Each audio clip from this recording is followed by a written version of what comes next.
వరిసేలు అడిగినాయి నీరు దాపెరైతేడాని పత్తి సేలు అడిగినాయి నెత్తురు జల్లెరైతేడాని అవి పట్టుకొని ఏడుస్తున్నాయో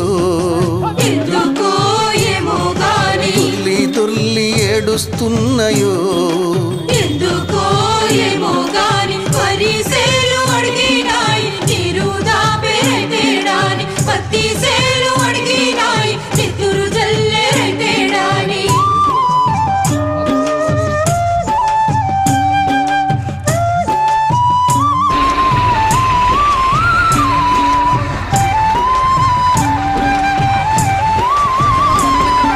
జొన్న సేలు అడిగినాయి